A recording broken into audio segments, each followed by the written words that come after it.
Welcome to another episode of These Are the Aesthetics. I go by the name of Cheech, aka Mr. GQ. Mr. Damn, how does he do it? Oh my god. Mr. Whoa, he took my bitch. Hey, Ron, let's start this shit up. Come on. Hey, what about you, gang? This is good. Let's keep going. I'll go by the name of Gary, aka In Gary We Trust. And I'm sorry y'all had to witness this blasphemy. Obviously the setting is different one more time. Cheech, can you please introduce our special guest today? We have a special guest today, a woman of many talents, many aliases. Please excuse him. Good friend of mine, very smart, caring, and fun-loving person. Chanel Staxx, ladies and gentlemen. Hey. Oh, you think all of that about me? Yeah, obviously. Oh, you better say that. Put a stamp on it. You better say that.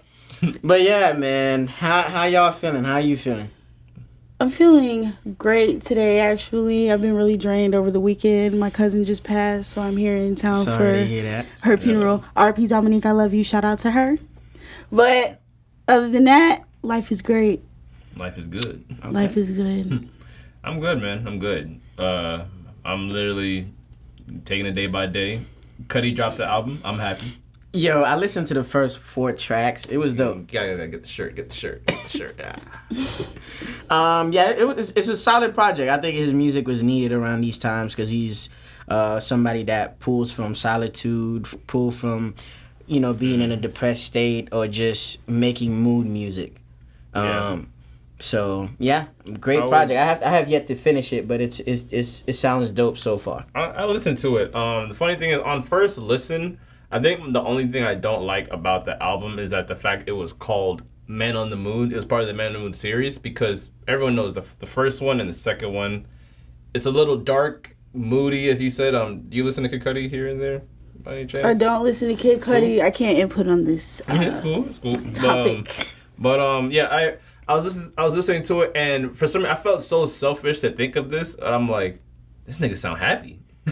Oh my god, that's sick. This nigga sound happy. Oh, he sounded like he went to therapy. Oh my goodness. This nigga sound happy. But I'm like, the music was really good. It's just there's like everyone's not used to like Cudi being like energetic, out there, like.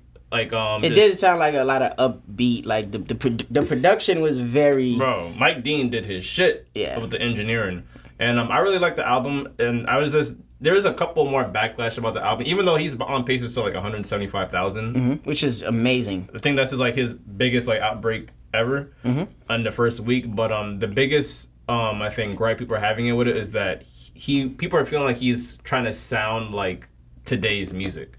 Which is weird because his style of music, if a lot of people don't know this, influenced a lot of people. Like, it was kind of weird. There's even some songs where I thought Travis Scott was on the song, but it was really Cudi. And it was kind of weird how, like, you started something, but you're sounding like someone that's copying you. Yeah. It's kind of weird. But other than that, the album was really good.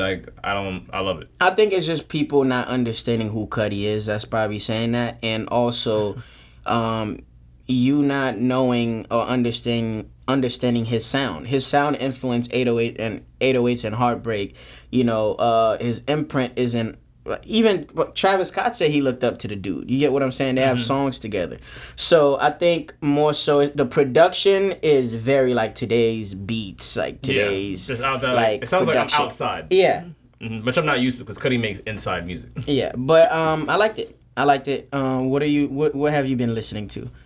Because I know you fuck with local, global, national. I have such a wide musical playlist. I listen to everything. Who just dropped an album? I can't really think right now. But what's in your like rotation, like day to day? I listen to a lot of mellow music, Alina Baraz, Rennie, Mac Ayres, who else? Sabrina Claudio. Okay. On the rap side, I listen to Jack Boy, I listen to Kodak, I listen to NBA Youngboy, I listen to all the ratchet shit. Bro, before we like start talking about music, I ain't gonna lie, bro. Like the 21 Savage and Metro tape. I don't know if you heard it, bro. That album is like aging well, bro. Like, the songs are not getting old. Like Glock in My Lap has been on every day in my car. Yeah, nah, it's a dope album. The album says I'm outside now. That's and what he it can't really miss with Metro doing the production. Like facts. Are we talking about the newest album? Yeah, the one that they... What? He got Morgan Freeman in there right there. Yeah, that's legendary. What? That really had Morgan. I'm like, what the fuck am I? Yeah. I went to his birthday party. That was... Oh, yeah, you was out there. That was... He went to 21's birthday party? Yeah. Atlanta is not close. That was something very... It was very fun. Oh yeah, for the people like you dominantly stay in Atlanta right now, correct? Yeah, I stay in Druid Hills, so it's like North Decatur. It's like on the east side. Atlanta's really like a big circle. That way. She said the east side. East side, don't Well, before we leave like music, besides Lil Wayne who might be facing like 10 years in jail for a golden pistol that he felt the need to bring on a plane with him. What did you want to talk about? Bro, the Lil Wayne shit, like, I don't know if you read that, like, he just sold, like... I did read that. His masters for $100 million. I did read that. They lowballed the fuck out of him, Lowballed the fuck out of Lil Wayne, bro. And the thing is, I don't know too much about the music industry, but I know it's a lot of loopholes in it. So, I don't know. I feel like Lil Wayne's been in the game long enough to know what he's doing. I don't think he would just sell himself short like that. So, one, it depends on which masters exactly he sold. True. And does he get a percentage of what's still coming in from what was sold? Like, niggas ain't really look into it for real. So, true. I don't know. Everybody just kind of seen the headline and kind of just ran with it. That'd be the thing about the internet. I saw the you gotta remember, you gotta look into it for real, because I don't think he would just sell himself short like that. Like, this nigga's been in the game for decades. Bro, like, that's a fact. I don't think he just make a... Yeah, $100 million is ain't shit. I think Lil Baby said that he gets paid $400,000 a show, and 400 times... Who has a calculator? Let me do some. You're like, maybe that 100 mil is like the upfront price of accumulated 800 over X amount of years. We don't know. Or maybe he's getting 100 mil every 5 years, or something like that. Or something crazy. Lil Baby, he does 400,000 a show, and that's probably the base pay. He said 200. So think about it. What if it's 3 shows? That's 1.2 million a week. Times that by 52. That's 62 million. That's 62.4 million. Like in 1 year. In 1 year, I think Lil Wayne's masters is worth so much more. Cause think about it. Imagine like Michael Jackson's masters. Can you think like how much Drake, like how much of his soul he had to sell to get that one Michael Jackson song on the Scorpion album? I'm pretty sure he didn't use his private jet that week. Nah, facts. And also I think like what it could be too.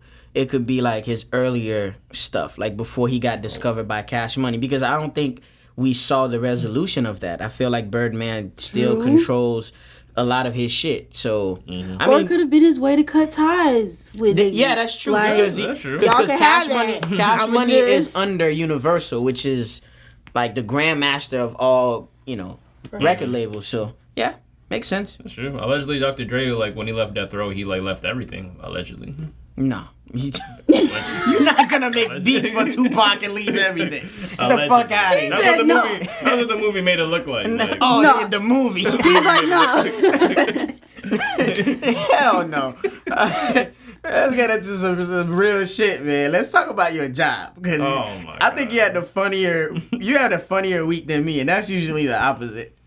Bro, so tell me how this one lady comes into my store, because like I work at a jewelry store. And I guess, like, her dude came in a couple days prior, probably 3 to 4 days before, bought a ring. I didn't sell him the ring. I want to put that out there. I didn't sell the ring. So he bought an engagement ring, and they've been seeing each other for about 8 years. So... Allegedly. Because women count everything. You start counting from the first date. Bitch, I didn't even know I was going to be... I didn't know your name in the first date. Bro, so... Tell me how she comes in days later with the receipt, and she says, "Oh, I'm here to get my ring resized to my finger." She comes in with a little attitude, and I'm like, "Okay, mom." I'm like, "Man, what's with the hostility?" She's like, "First of all, I want to know the motherfucker that sold his nigga this ring, cause bro, he's been dating her for 8 years. I checked the receipt. He paid $600. See, look at that woman's face. paid $600. But wait. But was it a nice ring though? For 600, it's not gonna be the epitome of it looked good for a $600 ring, but it's like 8 years. Like nigga, that's an anniversary gift. You should put a castle on your wife's finger. Yeah, for 8 years. And you know niggas take forever to propose. She might have to wait another 10 to get married. Actually. But then again, you have to take into account, was this nigga broke this whole 8 years? This nigga's funny, bro.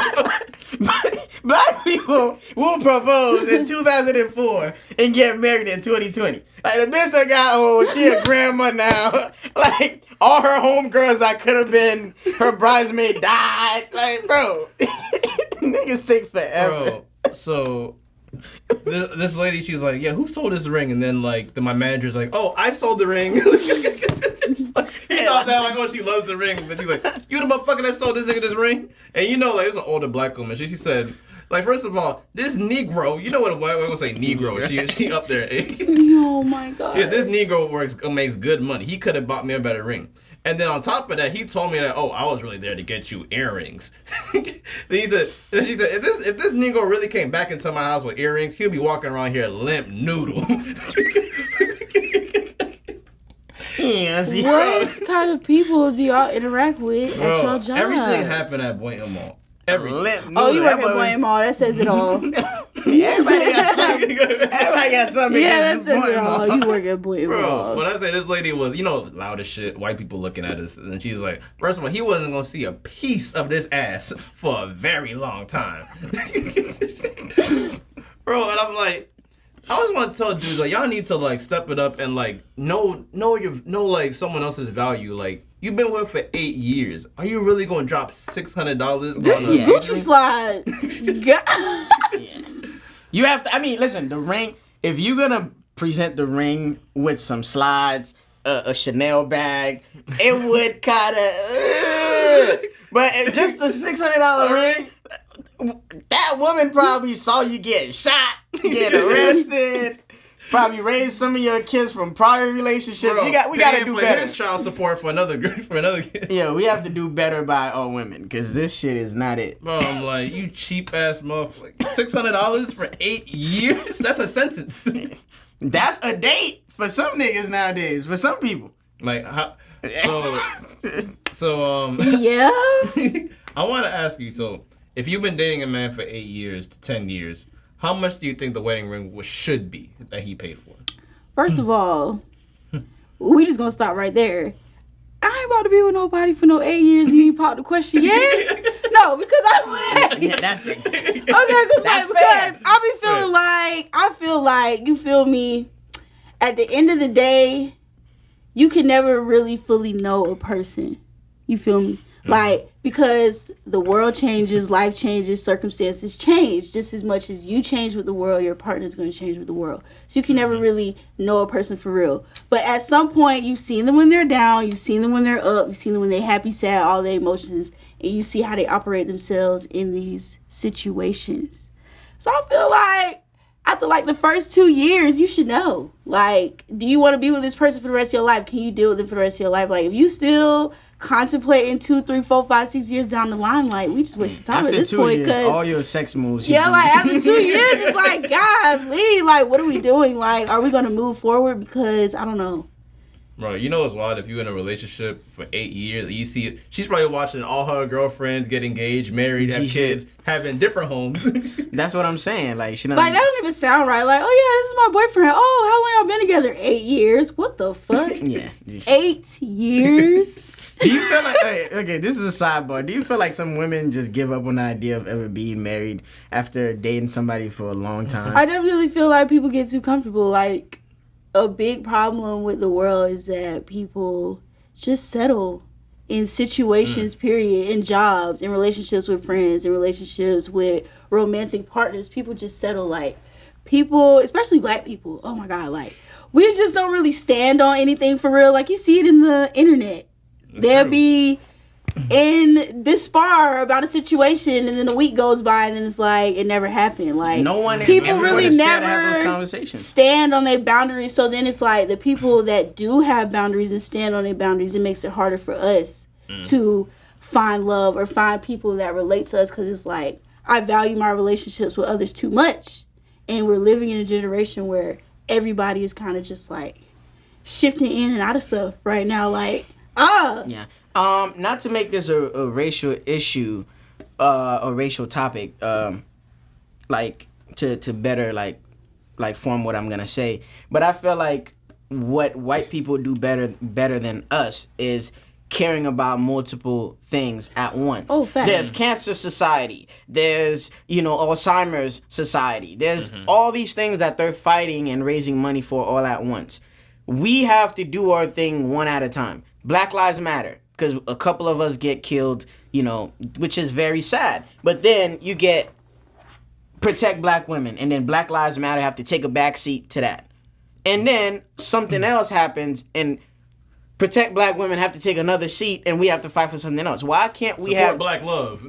You get what I'm saying? So I'm just why can't we fight for all these things all at once so we can kind of get to the finish line of everything that we have to accomplish and just better our communities all together?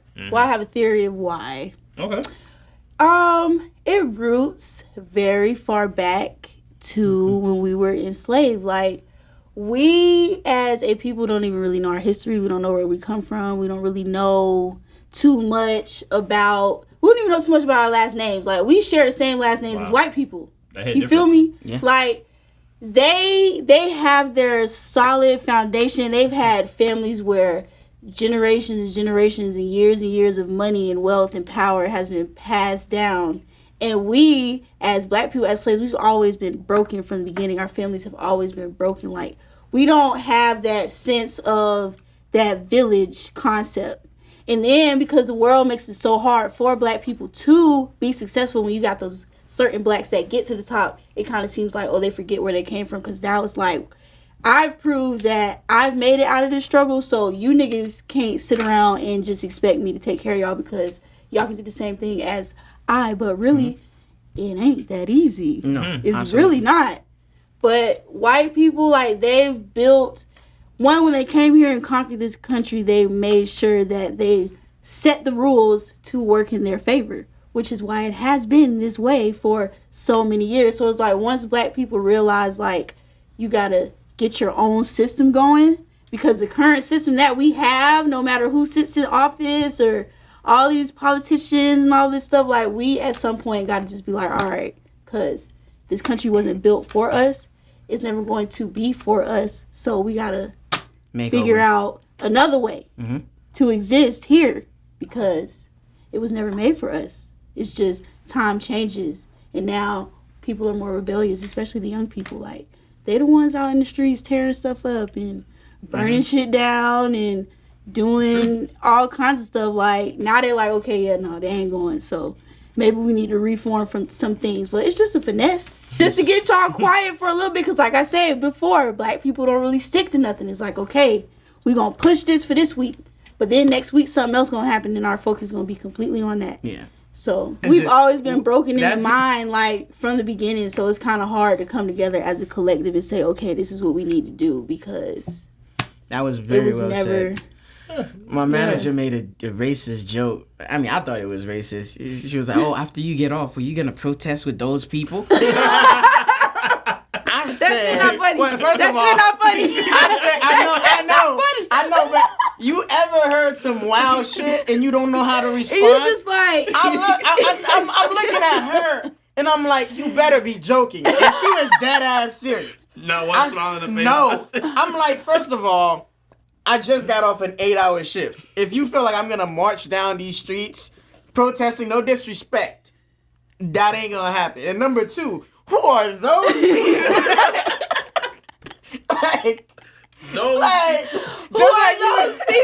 Just like you were saying how a lot of white people get comfortable and say some random wild shit to you. Bro. Like, she was like, oh, are you gonna go there too? I'm like, this is not like, we're not going to brunch. This is not they're not out there having fun. A real person died. Like, oh my goodness. Bro, It's not a campfire, But man. then that just goes to show you too how white people too are conditioned that way. Like I heard a speech of a I'm guy gonna that dance with our said tiki torches. Like, what the fuck? that said when people are prejudiced, like that's something that's taught to you. Like when you're born into this world as a newborn, your mind is, you know. bro, if white There's some people that really don't be knowing for real. Like Yeah, they be they don't. racist as hell. It really they- just don't. They, just, And they don't Let me understand tell you. how. they don't really let me tell you, understand. if white people are comfortable around anybody, they comfortable around me. I mean, no offense, but never mind. Wait, please say it. I know what's coming. Okay. I know what's coming. Please say it. No. What happened? I think you should tell your Jewish guy story. no, no, Are no. you Jewish? No. Oh. Do you think I'm half white? Are you half white? I Do wouldn't. you think I'm half white? I wouldn't be surprised. Oh, was that what you wanted to say? I'm not half white. I'm fully Jamaican. Not a mulatto.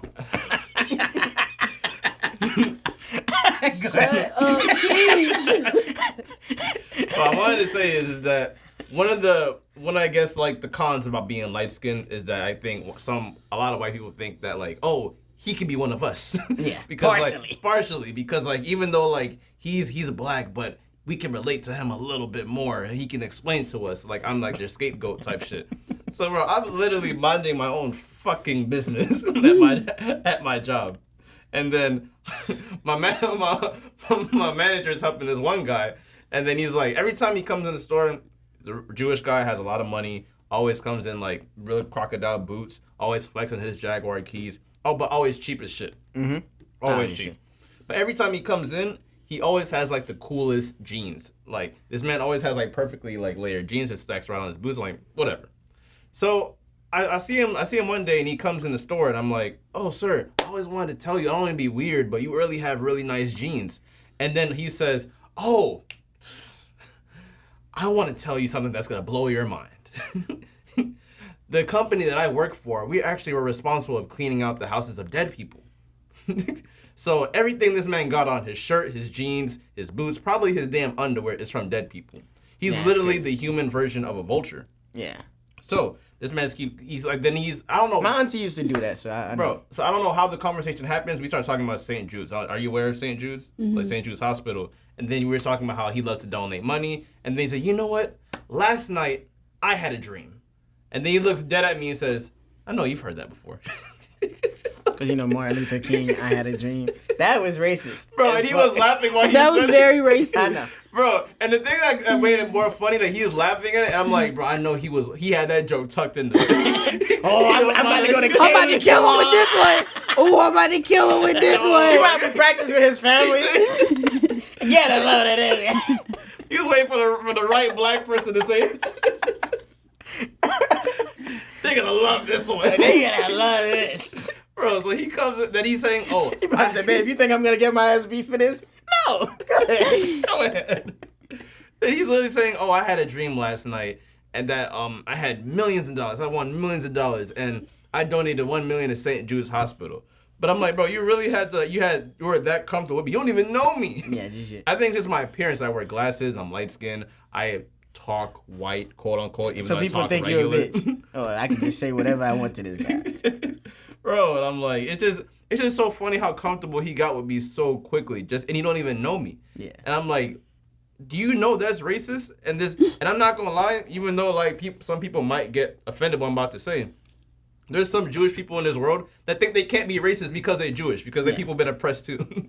Yeah, but everybody, well, they've been oppressed, but we've been oppressed too. But I feel like it's one of those things, like how, people could kind of relate through criminality. Like, oh, I'm a, I do crime, you do crime. Oh, we should fuck with each other. So they probably feel like, oh, you black, I'm Jewish. They try to kill us too. Let's stick together. Yes. Nah, it don't work like that. don't work Because like at the end of the day, you could go somewhere and be, you could be accepted just off your skin tone, and I'm gonna be, you feel me, segregated against just because on the way I look. So it's a little different. It's like everyone knows the fucking speech. Everyone's heard it before. Why you look at me first? G shit. And why you said it like that? Bro, You've heard that before. Like, Bro, while I'm no. I was not even alive when Martin Luther King gave this speech, sir. Everybody has heard this. But no, I just heard about And now, it. for the sake of your job, yes, I've heard Yes, this I've before. heard. Yes, sir. Would you like this ring? Like, fuck out of here. Bro, and the last thing about my job is that, so once again, minding my own fucking business. This one guy comes in, it's tall dude, white guy, big beard, and he comes in to have comes in just has a regular conversation. He's like, bro, you still living in 2019. You came in here in our establishment with no mask on. So I'm like, sir, would you like to have a mask? And he's like, oh no, I don't believe in masks. Motherfucker, I don't give a fuck what you believe in. And then on top of that, I'm like, I understand I don't want to get into the politics, but for it to be in the store, you have to have a mask on. And then on top of that, he says, oh, but I have an exemption. I'm like, what?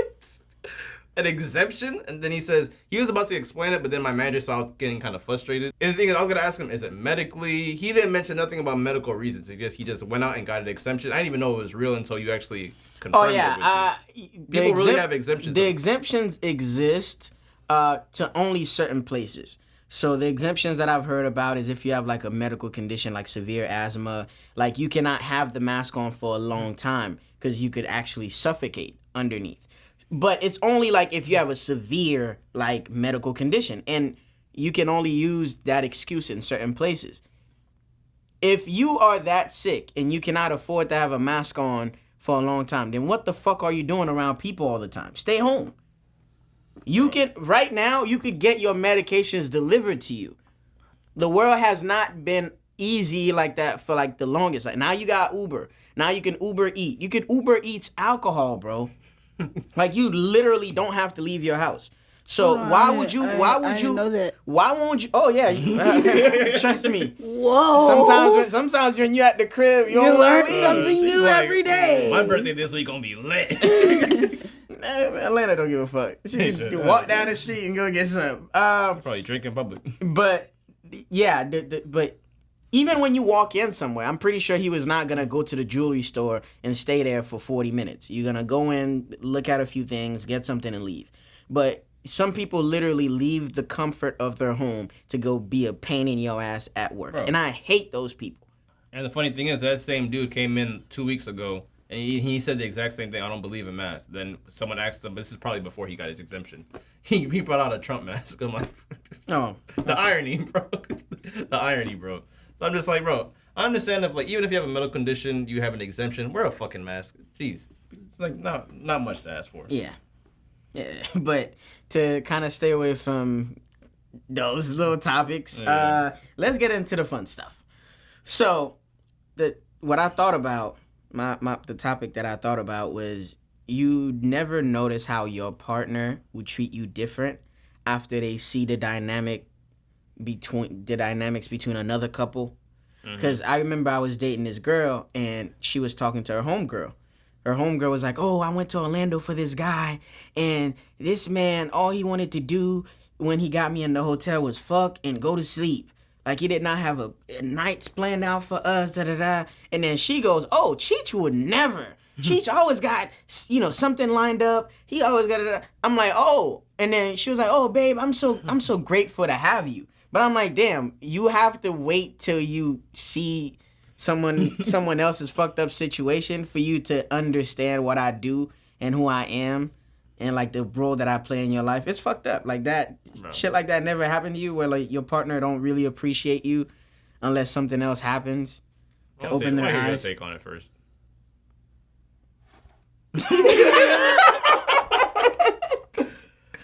Oh, God. Wait, because now I'm trying to. Ooh. Cause sometimes you're in a situation like motherfuckers don't appreciate you until you gone, or don't appreciate what they have in you until they meet somebody else that's not doing half of that shit. Honestly, like, there's been some times where it's like me and my girlfriend will go back and forth of like, cause like, not saying that she's a complainer, but all girls love to complain. That's just no offense. Yeah. It's hard. Not saying it's hard, but it takes a lot of things to keep a woman happy. Absolutely. So I don't know what me and my girlfriend was arguing about. I don't even know if we were just arguing, but I always said that, oh, why do I have to pay every time we go out, this and that, such and such. And then now we see like one of her homegirls. She said that, oh, this nigga never want to take me out nowhere. This and that. I don't remember the last time we've been out because every time he don't want to spend no money. This and that. So they literally don't do nothing. They just stay home all day. And then my girlfriend would say, oh, Gary would never. We go out at least once or twice a month. Or once, like 2-3 times a month.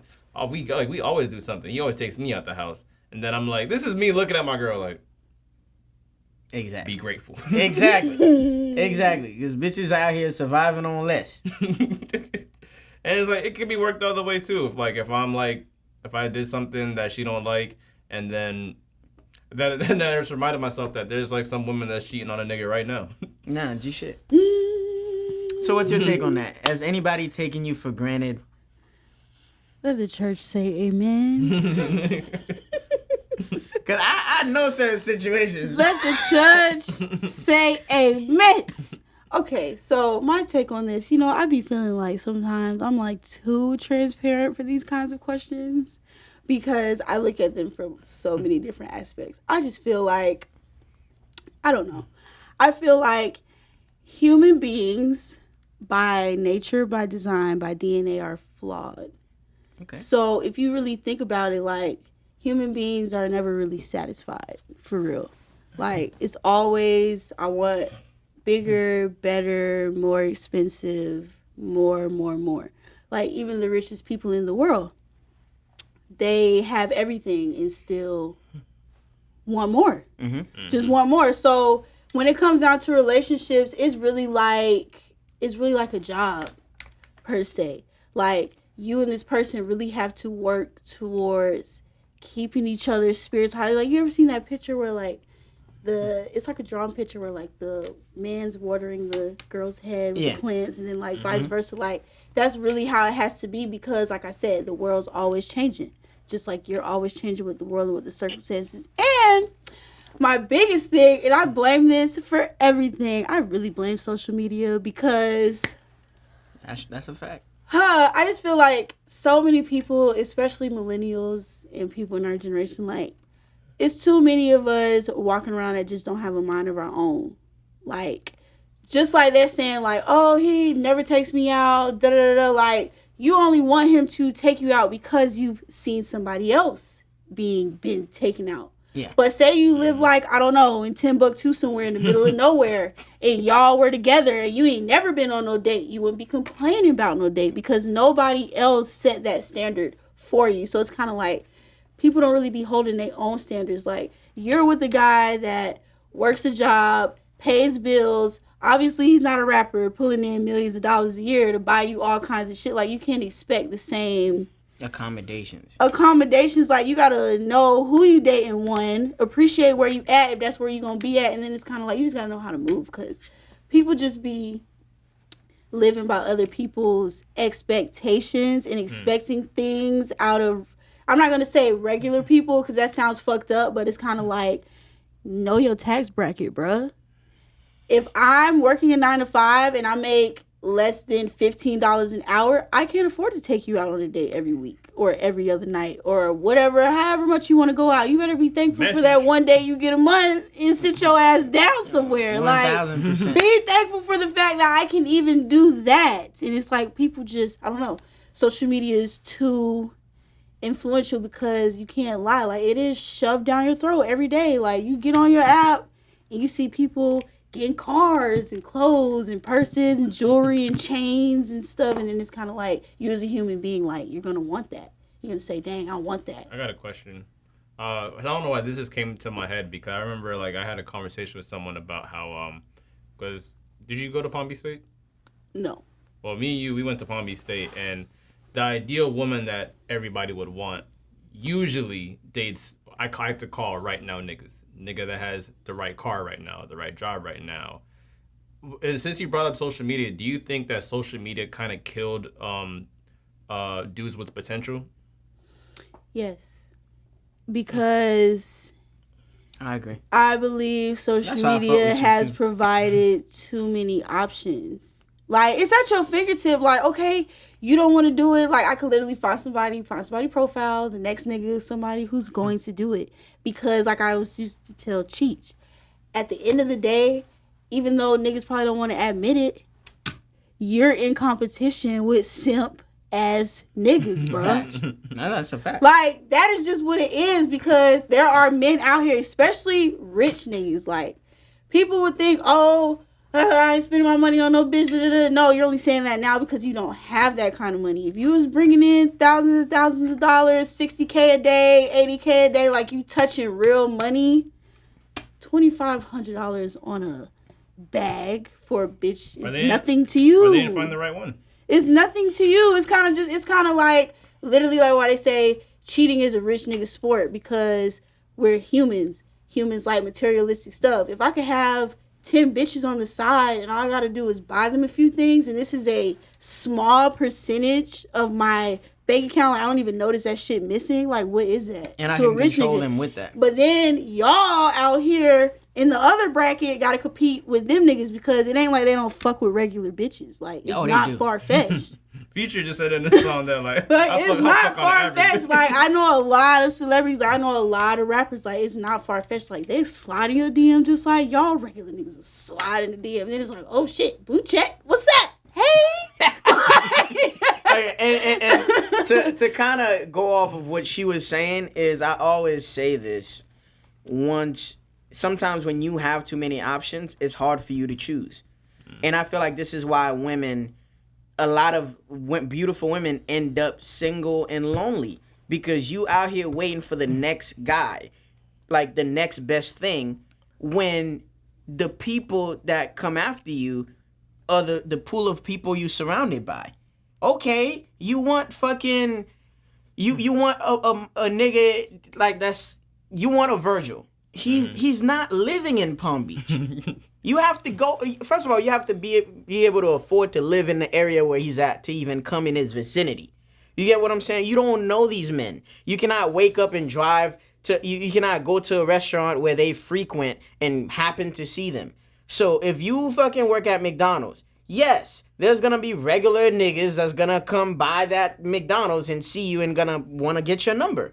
You get what I'm saying? Yes, your profile picture is cute, this and that is cute, but you're not putting yourself in that position. And you cannot wait for some rich or some successful dude to knock on your door. They not going to waste time with you. You're going to be an easy kill for let me just throw that out there for y'all that think that that's a good idea. Listen, these men, they have dealt with so many different females. Like, they can smell cap. They can. Just like you can smell cap. And they're not gonna waste time with you. I promise you. And you like I tell people, when you live in the moment, enjoy the moment and know when the moment is over. Because like I said, it's not far fetched. It's not far fetched that, you go to a concert or you end up backstage, you end up meeting the rapper and they want to chill with you or whatever. I don't know. Maybe they'll like you the next day. They'll probably take you to the mall or something. But it was literally a moment. Mm-hmm. You gotta know when the moment is over, because you got lucky that one time doesn't mean that you are rich nigga material, because at the end of the day, you still work at McDonald's. Exactly. And you cannot ask you just use your money to buy a ticket to the show. You met this rich nigga. He thought you were pretty attractive. You done got your hair all done and shit for you. You done got dolled up 10-10. But you still work at McDonald's. Exactly. So when you want to go after these men that got money, you got to get your own bag first. Exactly. Because they pay attention to stuff like that. Like, I be telling women, they pay attention to what you own, what you working towards. Do you live by yourself? Do you have your own car? Like, they pay attention to all that stuff. And that's the bar on how they measure you. It's not whether about you being think pretty. they There's are 100,000 or not, pretty bitches they out are. Here. Yeah. Like. And the next topic I kind of want to get into is the difference between being content and happy versus being comfortable. Because a lot of people, like their life hit a plateau because they don't want to move up or want to move down. They just stay in one place. So what's your kind of take on that? Like, people being stagnant. Oh, it just all ties into the same thing again. Human beings are just flawed by nature. And when it comes down to being prejudiced towards certain things, like, that's something that was taught to you. Because when you were born here, you were born with a mind of imagination with no limits or boundaries until you were taught growing up, what your parents taught you, what your family taught you. They say, oh, don't do this or that is bad. Like, white people are not born racist. Hate is a taught thing. They grew up in a household 9 out of 10 where their parents were like, oh, you don't fuck with black people. Like, they're terrible. They do this, they do that. Like, that's something that's taught to you. So when it comes to people just settling in situations, usually it's outside influence. People put aside what it is that they really want to do because they let other people tell them what's best for them. And it's like, you have to be selfish to an extent when it comes to your life, because it's kind of like, Preach. nobody's going to, you know, reap the consequences of anything you've done. Any decision that you make for your life, influenced or not, at the end of the day, you still made for your life. Adolescent, we're not going to talk about that because obviously you were in care of others, your parents or grandparents or whoever, you know, raised you. But as an adult, you make your own decisions, influenced or not. So it's kind of like people tend to let their parents or their friends or their close friends or partners tell them or influence them like, oh, no, I think you should do this. When you really want to do that. And in your heart is telling you that you really want to do that. But then it's kind of like, but I care about this person. I care about what they think of me. So let me try to find a balance in between. But really, you the only one that end up suffering in the end because you're not doing what it is that you really want to do. So then you kind of get stagnant to where it's kind of just like, now I'm waiting on the perfect time to make my move. And if you're going to wait on the perfect time, it'll never be the perfect time. Yeah. You just got to get up and do it. How you feel, For Gary, real. about this? So, How I feel about it. Yeah, there's actually very few people I know that's like, they love what they're doing, knowing they don't like, there's like, their idea of happiness is a lot different. Like, there's a lot of people in this world who actually have a lot of money, but you can tell they're not happy in life. Mm-hmm. Hence the people who like commit suicide. Hey, I know it's a very touchy subject, but there's certain people in this world like someone who passed, who I knew that wasn't happy, but he probably had a lot more money than he wanted to, was Mac Miller. Mm-hmm. Like, it really did hurt me, and it hurt a lot of people that Mac Miller passed, because you know that he just generally wasn't happy. Like, was it Robin Williams? yeah, he's on drugs. Yeah, Robin Williams. One of the funniest people on the planet. No one even knew he was depressed. He just killed himself one day. It's okay. Like, I just want to tell people that if you really like want to do something that will make you happy, you just like you said, you just. Because that's what it'd be a result of. Like, Then you you just gotta in situations that you really don't want to be in because you let other people make decisions for you. So you have to be selfish and you have to be courageous. Bro. In a way. Actually, when I went to the mall today, I was looking for a gift for my dad. I went to the FYE in Wellington, and there's this one Asian dude. I'm used to seeing him in the Boynton location. Mall, yeah, I seen him. Bro, he's in Wellington now. Bro, this nigga is energetic. Bro, energetic. He's always smiling. He's always happy. And for some reason, when you see people like that, it kind of brings a certain joy to you, because when you look at him, you know he's literally excited to go to work every day. He's happy where he is. Is he making crazy amounts of money? Probably not. But you can tell that he's generally happy, and he wakes up every morning happy to go to work. And like stuff like that, like I see rarely, and it needs to be happening like more normal. Like, say it's the little things. Bro, if me and you are able to do this podcast, Oh my God. Bro, if I'm able to just pay my regular bills from this podcast and do nothing else, bro, I accomplished in life. Like, that's my accomplishment. You mean to tell me I could get fly, come here, talk shit, and go home and make $100K or more a year? Bro, That's what I be telling people. Hey, MTV, hit me up. BET, hit me up. Fam. Like, my dream job growing up was 106 in Park. Like, I was so... Oh, I know. He says it every day. I'm telling you, I'm like, damn. I'm looking at Terrence and Roxy, because I was in that kind of generation when they were the host. So I'm like, yo, this nigga has always the latest sneakers on. He knows rappers. He knows movie stars. When he probably goes to the club and see these guys, he probably don't pay for nothing. Nike is sending them shoes because they want exposure, obviously. But I'm like, yo, this man has hosting on TV, getting a bag, is well known, and he gets to go home like happy. Like, for an hour of your time, I think he was making like $100K an episode, if I'm not mistaken.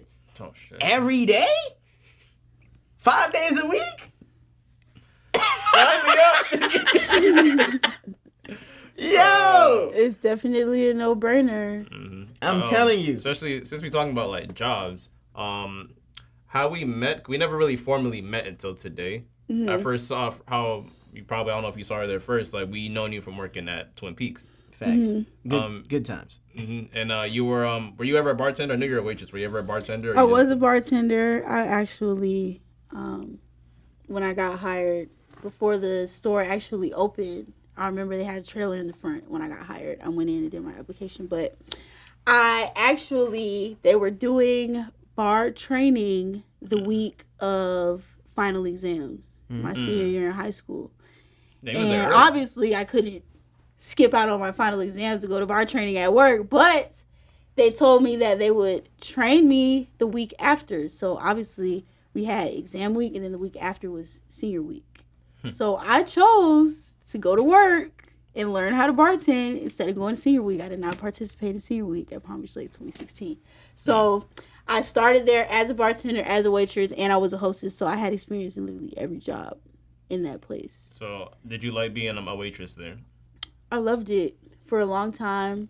I met a lot of amazing people there. Like, Twin Peaks was really like the spot. A family at first. When it first opened, like, I mean, it still is, but like when it first opened, it was like, dang, this place is big. They got TVs everywhere. Like, cute girls. The food's good. The girls are cute. The beer is cold. Like, now, there used to be so many different people. Like, a lot of people that I know today, I probably met at Twin Peaks. Like, businessmen, producers, directors, bank owners, yacht owners, millionaires, billionaires. Like, I've met so many different kind of people working there.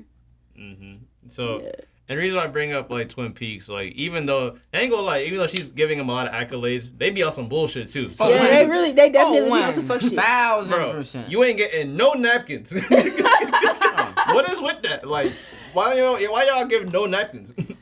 I don't know. Twin Peaks, that was my issue with them. Like, when I, obviously from working there before they opened to 2 years later, we hadn't been through like, I want to say like 8 different general managers. Management changed like 1,000 times, and it was like, this manager comes in and like, this is how he wants things ran. And then the next manager comes and this is how he wants things ran. So this week, it could be like this manager saying, oh, preserve the napkins, only take them to the table if they ask for them. And then you can have the next manager come in like the next month and it's like, they're ordering chicken wings. Take them napkins and wet naps. Like, duh, they're going to need it. Like, you feel me? But then you got that one manager that's like, y'all been wasting the napkins. Like, corporates on my ass about me ordering napkins every month. Like, now we need to preserve. Like, and they didn't used to realize that shit. Like, dang, bro, y'all niggas is fucking up my money. Like, people, especially just like me, I've been here since day one. So there's people that have been coming into the restaurant obviously since day one, so they noticed the changes too. Like, damn, like every day something. Why is it always something different? So they lost a lot of clientele. My only complaint with Twin Peaks is the girls are very entitled. Yes, I get it. I want to come here and eat and enjoy and indulge in the scenery. But at the same time, I'm not going to tip you off of the fact that you're pretty.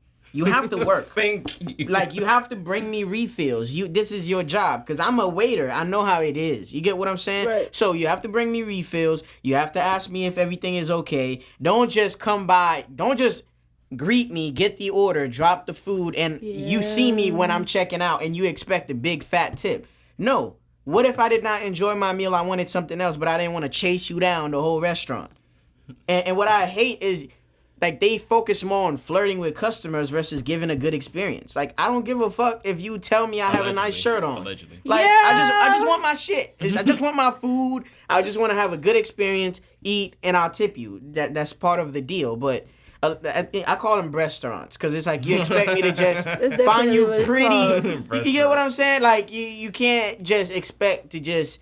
And a lot of girls get mad. Oh, my God, can you believe it? He gave me a shitty tip. Bitch, you only saw him twice. He's been here for an hour. You've been talking to the nigga with the big chain for 45 minutes. You gave me 10 minutes of service. What the fuck you expected me to tip? Exactly. But yeah, that's been my only issue. But a lot of girls did have that problem though. Like, this ain't strip club, baby. Exactly. You still gotta work.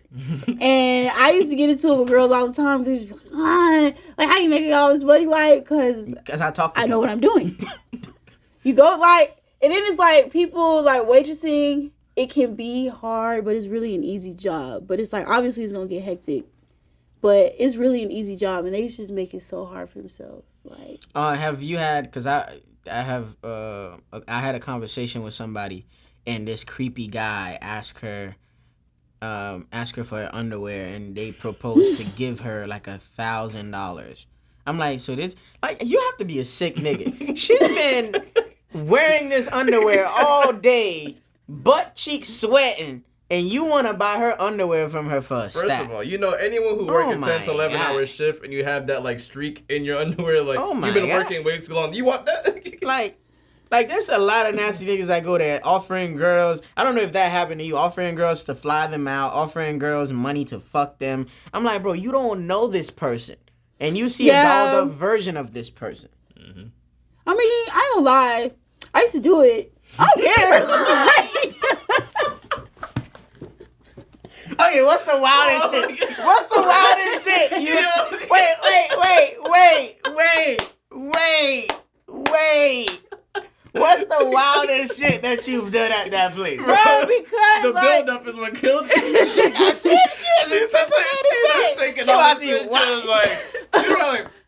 Well, because, I mean, when you think about it, you would think like, oh, that's disgusting. Like, why would you do that? But you, in the moment, you just like, it ain't like I don't free ball on a regular basis. You got somebody here offering you money for your drawers.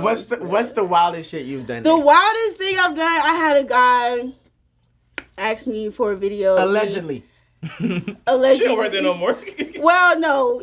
Fuck that. I ain't ashamed of nothing I did. But, yeah, I had a nigga. It was a white guy. He asked me for a video. He was like, it needs to be like a minute long. See, $500. So I was like, okay, a minute long video. And he was just like, I just want you to play with your belly button. Wow.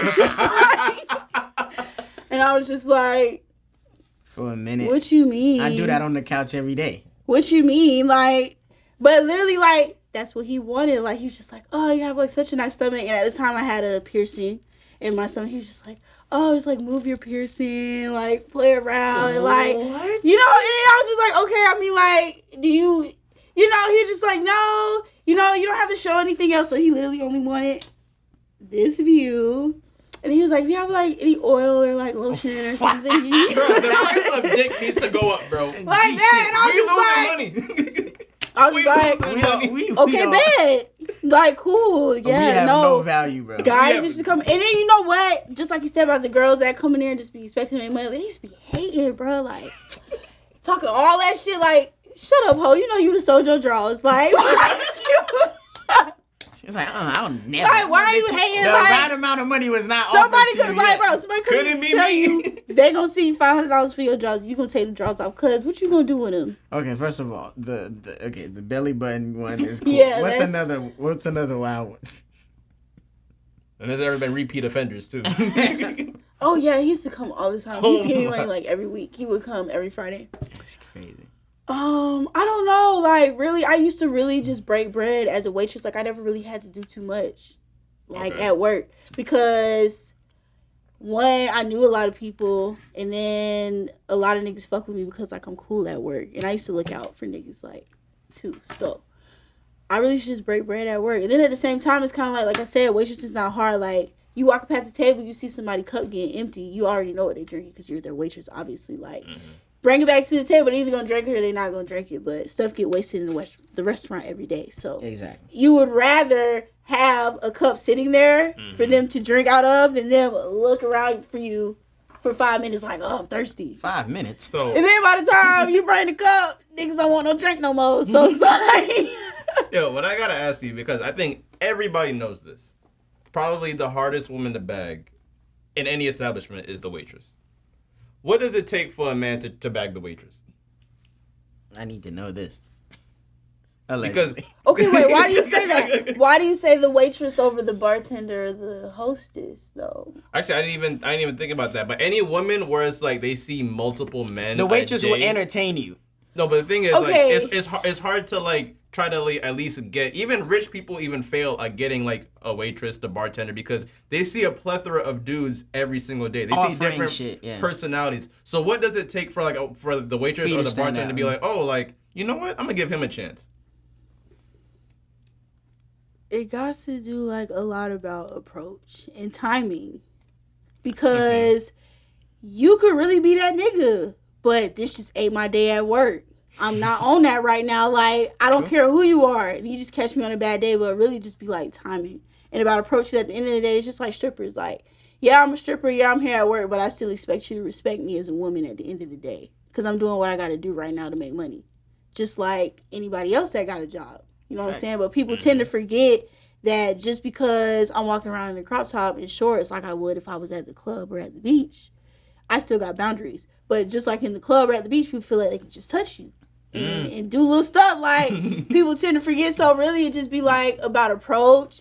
And then nowadays, like I said, social media influences a lot of stuff. So if you gonna talk to a waitress, somebody, especially somebody who works somewhere like Twin Peaks, where they have hundreds and hundreds and hundreds of different men coming out and through there. So again, we can see through the cap.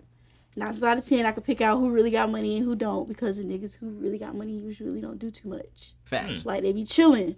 So people, it kind of just becomes like a reading game. Like, you get prejudged basically. Like, I'm prejudging you by you sitting right here at my table, the type of conversation you had, the way you talk to me, everything. If you gonna fix your mouth to ask me for my number, like, were you respectful this whole time you was sitting here? Or was it, hey, let me get a, you know what I'm saying? Like, you feel me? So he treated you as a waitress the whole time, but when it came to him leaving, oh, now I'm trying to get you a number. Now it's like, oh yeah, by the way, but you was cute, so. Now you now noticing I was cute. Yeah, you is kind of cute, so like, let me, nah, I'm you straight. left me $2, nigga. Fuck out of here. That too.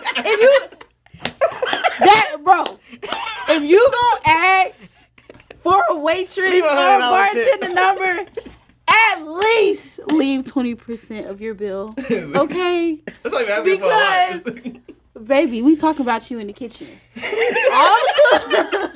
All the cooks, all the workers, we talking about you. And then the next time you come in, it's gonna be a fight about who about to take your table, because now you got a reputation that you don't tip. Facts. Free game. Before we leave the Twin Peaks, I have to ask somebody that works there. Is there kind of like a racist stigma there? Yes. Because, all right. Oh, yes, she answered that quickly. Because, Cheech, every time we sit down, what's the first thing I say? Oh, they giving us a white girl. Bro, every single time, if it's a white guy, they give him a black girl. A black girl. Is that a coincidence every single time? They're gonna blame it on the zoning. What you said in this zone? Well, I'm just keeping it a buck with y'all. All the way. Usually, we don't want to serve y'all. Wait, black women don't want to serve. We don't want to serve y'all. Like, that just be what it is. I'm sorry. I'm putting it out there. I work in the field. Yeah, I know. When black people come in the door, all of the black people run to the back. They gonna find some white girl, somebody new, somebody that don't really know too much. Hey, bro, take this table for me, bro. You feel me? Because you feel like you about to slave and you not about to make no money. No money, yeah. But so niggas don't tip. Yeah, 9 times out of 10. No. That usually be the outcome. That's the restaurant business. Period. Like, I don't know what it is about black people that they don't understand that at the end of the day, this is my job. This is not a drive-through, bro. Like, you going to the drive-through, obviously, this is a service being done, but at the end of the day, you don't have to. You're going to pay for your food, but at the end of the day, you're using your gas, your vehicle to drive through this drive-through. So that's all you need to pay for is your food, and you need to keep it moving. But no, you're coming into a restaurant, you're sitting down, you're speaking to a person saying, this is what I want. I want this, I want that, I want this. And this person's going to make sure that you get this and that, and everything you ask for that is a service. Why do you feel like you don't have to pay for that? Facts. Just because you're already paying for food. Like, this person is bringing you napkins at your every command. Hey, let me get a Coke. Let me get a Sprite. Can we get some napkins? Can I get some hot sauce? Can I get some ranch? Like, that's a lot. And you're not the only table, too. It's like 4 other tables around. Oh, yeah. They feel like they own the restaurant. Yeah. You know, asking for stuff. Like, that be the thing. Like, we don't be wanting to tip black people because they just don't get the concept. Like, they be like, oh, well, if you don't want to make $2 an hour, then maybe you shouldn't be a waitress. That's what I hear a lot. That's not the point. But it's like, bro, you kidding? Oh my God. You know what? Let's get into the next thing. Listen, I'm tired of being harassed But let's talk about investing, because a lot of people don't understand the concept of investing into stocks, into businesses. And I feel like, just like you said with the internet makes you feel stupid nowadays for not being hip to certain things. Investing into stocks, Bitcoin, whatever you do, it's not for everybody. And you have to know what you're doing. And a lot of people that know what they're doing, they recruit dumbass people that want a quick money making scheme to get on top, because they always use your problems to lure you in. Well, in your living situations. And I'm getting tired of getting harassed by these Forex niggas. Y'all need to stop. And when I tell you I don't want to invest, or I don't have the money to do what you asking me to do, I don't want no attitude from you, bro. Like, I got real life bills. I get it. You have the time to invest in your future and look at a computer going up and down all day. I have to work. I have actual bills. You stay at home with your mom and dad. You have the luxury to do that. For me, Forex right now, if I did get into it, it'd be a side gig for me.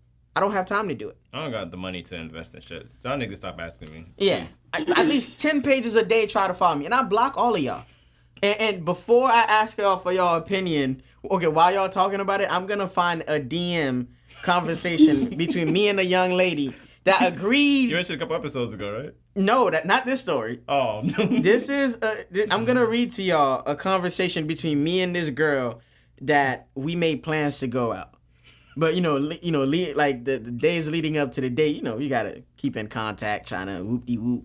But, yeah, tell me how y'all feel about investing and stuff. And while y'all doing that, I'm going to look for the... Yeah. It's definitely not for everyone.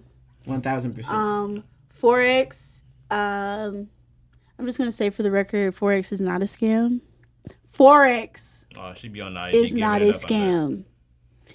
Let me repeat this just in case y'all don't understand. Forex, meaning online currency trading, is not a scam. What is a scam are these little groups that y'all be coming up with. Okay, so let's get into these groups, because this is what the people be pushing when they come in your DM trying to recruit you for stuff. Okay, so this is the pyramid scheme, because the way that it works is, okay, if I have this group of people, and basically what you're paying for is the education to learn to trade in Forex. So, I don't know. I have a short attention span. I can't do lectures. I need to be hands-on, in person, something. I can't just listen to somebody talk. And a lot of Forex training programs are like someone doing a presentation, or like a PowerPoint presentation, where you have to actually read, do the research, sit down, and use the tools at the school, which you're paying this monthly fee for, is providing for you, so you can actually learn how to trade Forex. But the thing that people don't grasp when they get into these groups is like, okay, you're not just going to get into this group and pay this money and then just start making money. One, you're recruiting others under you in your tree. This is how you're going to get paid. So when these people are paying under you, then they're providing the money for you to get paid. So if you lose these people in your tree, obviously it's kind of like you're like a landlord and you have an apartment complex and you're trying to fill up your units. If somebody moves out, you're not getting the money from them anymore. So now you got to replace them with somebody else. That is what like MLM and all of them trading groups and Platinum 500 and all that weird shit. Like, oh yeah, we leveling it up just to make it look all good and sweet for people on the outside to think that you're really doing something, because you're signing up people for a school for education on a trading market online that they're not going to really self-teach themselves, because most of these groups don't really teach you how to trade. Right. Most of the people in the groups don't actually get on their MetaTrader app and trade for real. It's kind of like, oh, we're going to drop this little trade in there and hope it take off. And then you go on your app and put in the same trade, but you haven't really done the research behind trading, which also you have to have a lot of liquid for. You have to have a lot of cash, because you will take L's. And sometimes them L's will be very major, depending on what you're investing. So if you are a person that's working a job, you should not be trading. Yep. Understood. That's just simple. If you don't already have the capital to back you up, if you were to take a $500 L or $1,000 L to where your market has crashed while you asleep, and then you wake up the next morning to yourself in the red, you don't have that kind of money to play around with. You shouldn't be trading. I think my views on like investing and stuff, especially with like stuff like the forex and all of that, I guess it's kind of like has to do a little bit of my ignorance. Because the way how I look at everything, especially growing up, because I was raised around crooks, so I strongly believe that if anyone had the gold mine or the answer to get rich, they're not gonna tell nobody. Exactly. The only reason why I feel like people really be like, hey, you want to make some money? What bank you got? Because they'll tell you what they want you to know just to get you to agree to do it. And then it's like, oh, what did I just do? How does because I feel like whatever you're offering me to do is going to benefit you more than it's going to benefit me. Exactly. Which is why they be so aggressive. Like, I don't know. It's just like, especially if you, like, just like you said, if you ain't got the money, don't do it. Be careful how you invest. And whatever you're investing in, make sure it's not your whole damn paycheck or 80% of your paycheck. I mean, I don't know. They be kind of persuasive. They really convince you to give up your whole everything. Like, bro, your whole life could change. You just sit at home on your laptop and make money. I might need to last for your social. But it ain't just going to, it don't work how people think it works. All right, I cannot find the messages, but pretty much it went like this. I never ended up taking that young lady out. We were learning about each other. I was trying to read the messages verbatim. We were learning about each other. I was asking her what she does. The number one line they tell you is they're a business owner. If you don't own Forex, don't tell me you own this shit. You part of a group. I hate when I'm a business owner. So when women say that to me, I hate to be like this, but I'm thinking like you do nails, you do lashes, you do hair, or something like that. In your training. That's how they tell you to sell it. I'm a business owner. Okay. What about you? I said, well, currently I'm going to school and I work a regular job, but that was when I was in the developing stages of the podcast. I was trying to look for a studio, trying to think of a concept. I said, I'm developing a podcast, and later on, hopefully I have a network of these, you feel me? And I could just have residual income and be set. She goes, well, how would you like the opportunity to? I'm like, now, bitch, it comes from me learning about you. Now you pitching me a business idea. I'm like, yo, I'm just trying to get some ass, and you out here trying to put, like, come on. Like, I'm like, oh my God, here we go. So I politely declined. I said, honestly, I don't have time to learn something new because I have a lot on my plate right now. So I will politely decline. You can tell me more about it when we link up. She never answered back. I'm like, oh, so you was going to use a date as a platform to sell me your business. Well, you should attach your pussy on the fucking paper. And you thought you was going to get some ass. Bro. Allegedly. I'm like, man. The last thing I want to talk about is stop letting loneliness make you make foolish decisions. Like, for example, the example we just talked about earlier is if you 26 and your younger sister got married at 22, don't feel pressured by your family to go get married. You feel me? Her life, her path in life is probably different from yours, and she probably met her soulmate younger than you. You get what I'm saying? So stop going back to your ain't shit baby daddy to have more kids if you lonely or you just want some dick. You get what I'm saying? It don't have to be on a relationship level. It's just don't make foolish. Stop calling that person that's bad for your spirit. Stop going to that restaurant that always give you bad service. You get what I'm saying? Like, it's just rooted deeper than that. So what do you think about just that line itself? A lot of like foolishness that I see when people do when they're lonely is pay for porn. True. It's the dumbest shit you could do, bro. That's a fact. And it's free. It's out there. It's out there in the web. What about you? What's some foolish decisions that you've watched people make that on a clear mind they wouldn't normally do? Or what are some things that you probably did like in the moment that you kind of regret if you had enough time to think about it, you would do differently? I wouldn't really say regret because I'm really spiritual, so I don't really live life per se with regrets. I try to turn. Such a woman, by the way, with that answer. With I try to turn all my L's into lessons. Oh my God.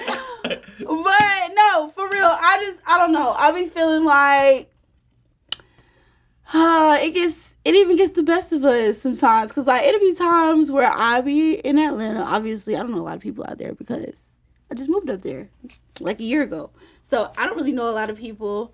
And sometimes I just like I know it's a lot of niggas up there, but they be aggravating me. So I'll probably call one to come chill with me, knowing really I don't want to be bothered, but I'm just lonely in the moment. And then it's like, they'll get there, and then I realize how much I don't want to be bothered.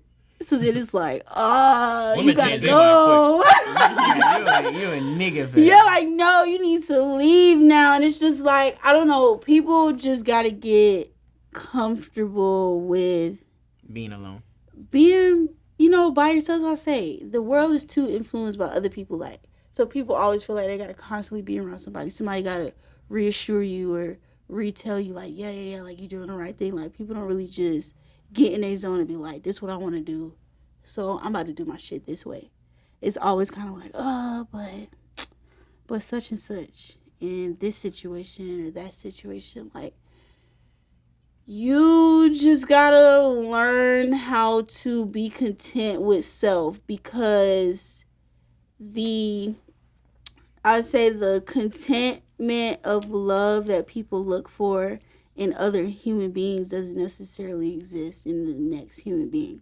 It exists in yourself, like in your own heart, your own soul. Like, you got to be in love with yourself first, or you'll constantly make decisions out of a place of hurt or a place of regret, like you say, or a place of confusion because you're not really content with what it is that you really want. Just like I said, I would know in my head I don't want to be bothered, but another part of me is like, but I don't want to be alone, so just invite them over anyways. And it's like, then they get there and it's like, no, your real self, like people say, hey, when I follow my first mind, your real self said you don't want to be bothered, so why would you do this? Just overthinking, really. And then, it just be like, you gotta again be selfish, when it comes to making decisions, out of loneliness and stuff. Like, niggas get lonely, bruh.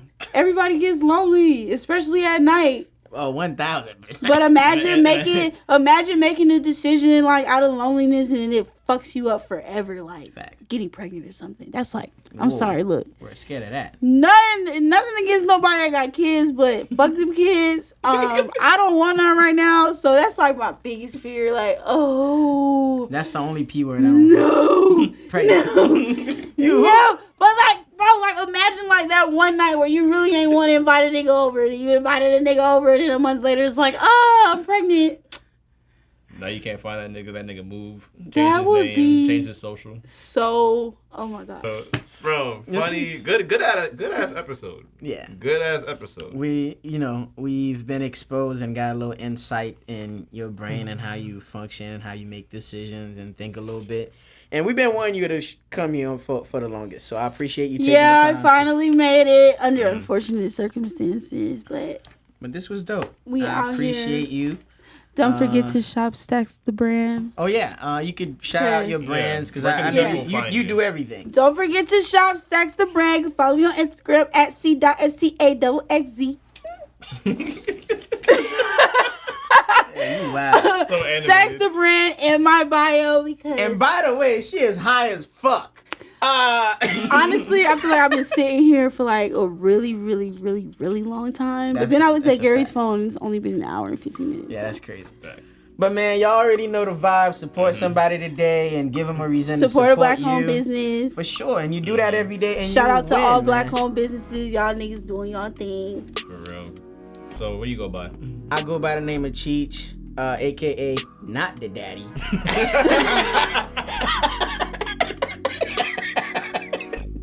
Not the baby. So the kid is not mine. I'll tell you that. She go by Gary. I'm going to name him Gary, a.k.a. in Gary Trust, a.k.a. I am fully black. a.k.a. don't get knocked out. I'm not gonna name the business. Man, hey, live, laugh, laugh, love. Y'all know the vibes. I'll see y'all next week, man. Yeah. Remember, what is this? These are the aesthetics. We out.